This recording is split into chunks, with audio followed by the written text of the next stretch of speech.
Hello and welcome to this Meet Your Future session. In these sessions, we hear from people in different roles and you have the opportunity to ask them your questions about what they do and how they got to where they are. My name is Jamie Sloan and I'm your host today. I work for the Greater Manchester Combined Authority, and it's my job to help young people find out more about the different careers and options that are out there available to them. One of the ways that you can do that is on the GMACS website, gmacs.co.uk, which has lots of information for young people who live in Greater Manchester. Today, though, we are going to hear from Charmaine Connors, who is Education and Skills Manager with Sharp Futures. Now, Sharp Futures is an organisation which supports people getting jobs in the creative digital sector. But this morning, Charmaine is going to be talking about imposter syndrome and self-doubt, which is something that affects all of us. If you've got any questions, please do put them in the chat and we will have some time to answer them at the end. You can also turn on live subtitles by selecting Turn on Live Captions in the menu. I'm now delighted to hand over to Charmaine. Thank you so much, Jamie. Good morning, everybody. I'm so glad to be here. Thank you for having me today. As Jamie said, I am Charmaine. I have come to do a brief talk for you today on imposter syndrome. So, without further ado, I'll start off by giving you a brief description or overview of what imposter syndrome is. So, we can describe imposter syndrome as a feeling of self-doubt and also a lack of confidence. And it can show up as a range of feelings. So maybe you've experienced a feeling of nervousness, of maybe feeling that your confidence isn't quite there when, particularly when tackling, a particularly complex challenge. It can show up as anxiety, or it can be negative self-talk as well. So things like, I don't really feel like I'm good enough, I don't really feel like I can do this, oh my God, what am I doing here, this isn't for me. And as I said, it can be a range of feelings and admittedly not very great feelings at that. So self-doubt is a feeling, and it's a very human experience, and it's something that affects the best of us. It's very, very common. It affects everybody from young people to adults, professionals that have been in careers for years and years. So why do we get these feelings of self-doubt? Well, typically they will show themselves when we are pushing out of our comfort zone. So that could be, for example, in the context of yourself, young people in school or in college. It could be taking on a new subject, or it could be an exam that you have upcoming, or it could be something that you just feel like you want to learn, something new, something unfamiliar. So typically these feelings of self-doubt will show themselves in those situations. It's actually a positive thing. It means that you're pushing yourself out of your comfort zone, and that's actually where you experience the most growth and the most progression.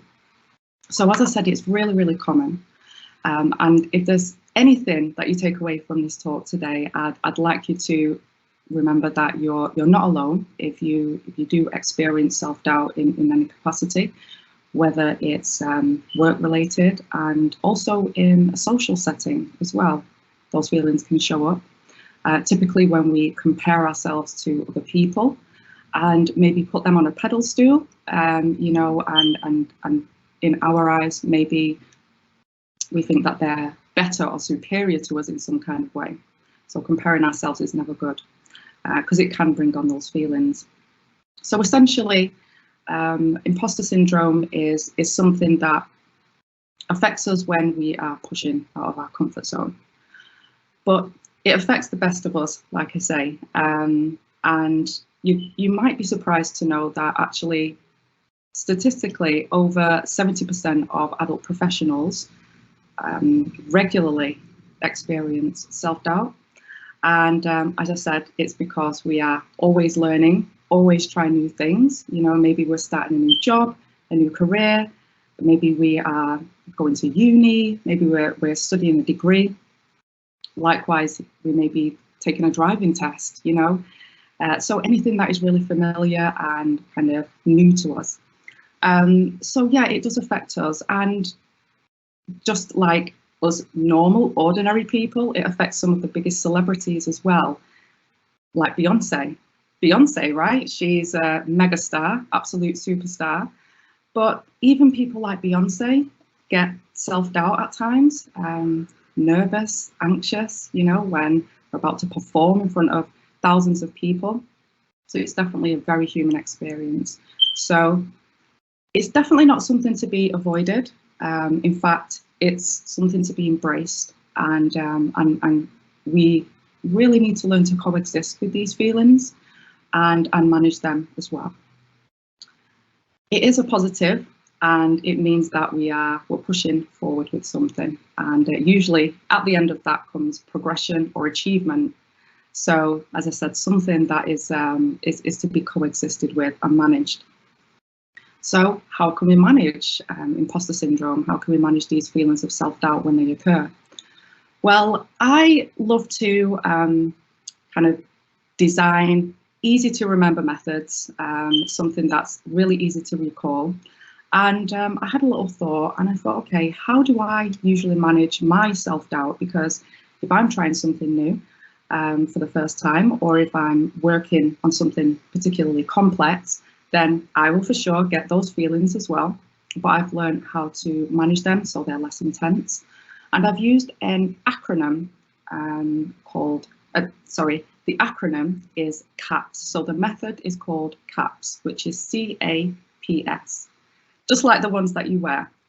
So I'm just going to briefly go through this method that I've been using, and hopefully it will be helpful for you too.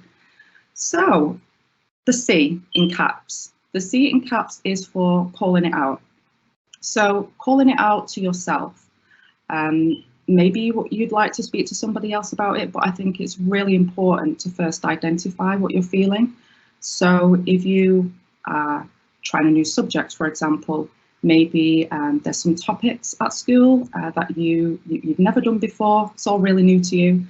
And you know, you get that wave of self-doubt. Oh, I don't know, this is a bit too hard. I don't know if I can wrap my head around this, you know. It's a little bit scary, it's a little bit intimidating. And it's just about identifying that feeling. So calling it out to yourself, okay, I know what this feeling is. It's just because I'm trying something new for the first time. But with practice and with effort, I know that I can get better at this and I can be really good at it, you know, because everybody has to start somewhere. And so that would be a great start to identify what you're feeling, because it is definitely a valid feeling. The next letter in the acronym is A, and that stands for action. So we've called it out, we know what we're dealing with, and we're going to push forward anyway. So the A is for the action to push through that feeling and go ahead and work towards achieving that goal. So, for example, learning that new topic. It's not something that is going, you know, the feeling is there, it's not going to disappear, but we're going to work through it anyway. So the action is for pushing forward and doing that practice and putting that effort in and making mistakes. It's fine to make mistakes because we always learn from those mistakes. So we need to push forward with action, otherwise we can't reach our goal, you know. So the P is for patience. And I think it's really important that we are patient with ourselves. And the reason why I say that is because, for example, a couple of years ago, started to learn software development. So I was really new to coding and it was really, really hard, very complex subject. And at first I did have those waves of self-doubt, lack of confidence. It was really, really new. And coding is quite a slow learning process. So I had to be really, really patient with myself. you know, and sometimes we do take on things that are quite complex, quite challenging, and it's in those moments that we do need to be patient with ourselves, because it might take us a little bit longer. We might not get it the first time, we might not get it the second time, we might stumble, but we will eventually build up that kind of skill and that familiarity with what we're doing, and we get better over time. But you know, if it doesn't come to you straight away, it's okay. It's absolutely okay.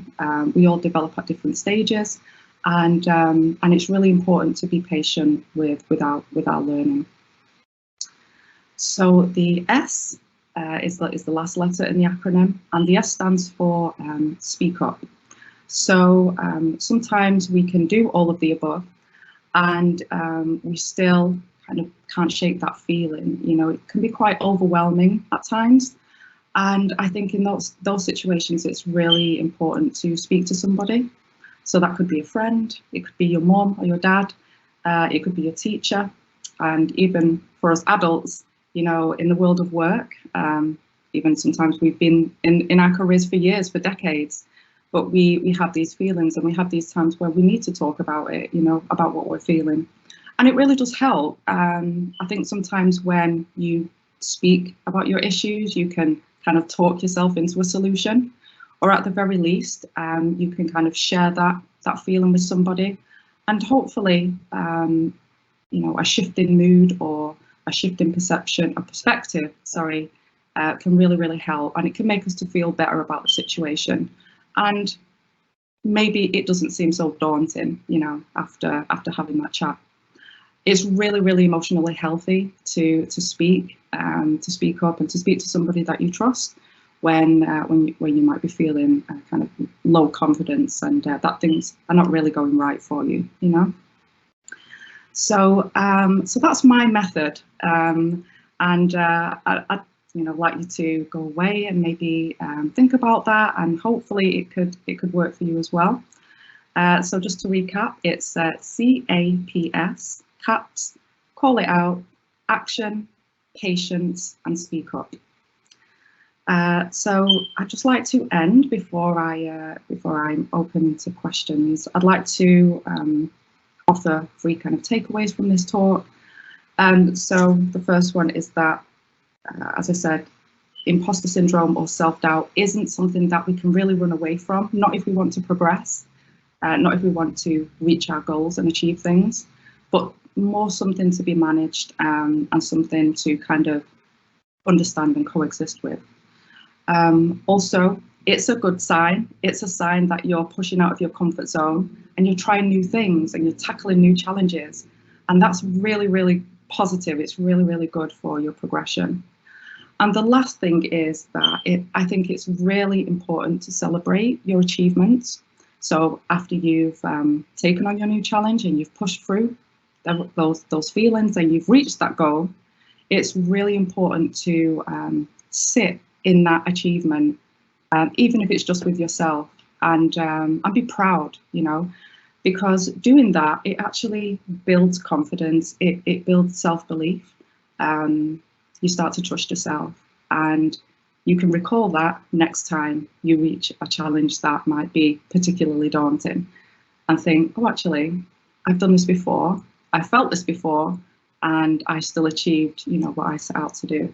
So always celebrate your wins, no matter how small. Thank you. Happy to take any questions. That's great. Thank you so much, Charmaine. Really useful talk there. I think especially around, you know, understanding that this is something that everybody feels, or, you know, the vast majority of people feels from time to time. I have felt like that in my jobs previously. Felt like, oh, I don't know what I'm doing, I shouldn't be here. And as you say, recognizing that and sharing it with other people, because when I spoke about it, I then realized lots of other people felt like that as well, and that really helped. So so thank you. And can I ask, your coding, has that gone well? You Yeah. I started off. Oh, I started to code at the age of 36. No tech background whatsoever. Straight in there, straight in the deep end. And yeah, I started off doing some kind of short courses that led to going into an apprenticeship. I started a job at TalkTalk a couple of years ago, and I worked on their broadband telephone lines and their critical national infrastructure throughout the pandemic. And yeah, I started off really shaky, but I got there. Through practice, perseverance, patience, and yeah, I become quite a good coder, if I do say so myself, Jamie. That's absolutely fantastic. That's so great. And if I may ask, how is your imposter syndrome now? Oh well, I do get the bouts from time to time, but yeah, I've really I guess that I'm a little bit older now. I've managed to learn how to kind of control that, and it comes, but it's less intense than it used to be. Yeah, for sure. That's wonderful, and thank you so much for sharing your experience and for sharing your wonderful methods for dealing with self-doubt and imposter syndrome. That really hope, well, I'm sure lots of our audience will take that on board, and thank you so much for sharing your experience. Teachers, I've put a link to a short feedback form in the chat, so please do let us know what you thought of today's sessions. We are out of time now, but thank you so much for joining us. Charmaine, thank you again. Don't know if you want to say any more. Yeah, thanks so much for having me. It's been a pleasure to share this with you, and you know, hopefully it helps in some kind of way. And yeah, just know that you have a lot of amazing skills and talents inside of you, and just go forward and believe in yourself. And I'm sure you're all gonna achieve awesome, great things, and amazingly successful careers. So good luck, guys, and have an awesome day. Thank you. Thank you, Charmaine. Fantastic. Thank you very much, everybody, for joining us. Don't forget, if you want more information about careers and options, please do visit the GMAX website. That's gmacs.co.uk. Other than that, thank you very much and have a wonderful day.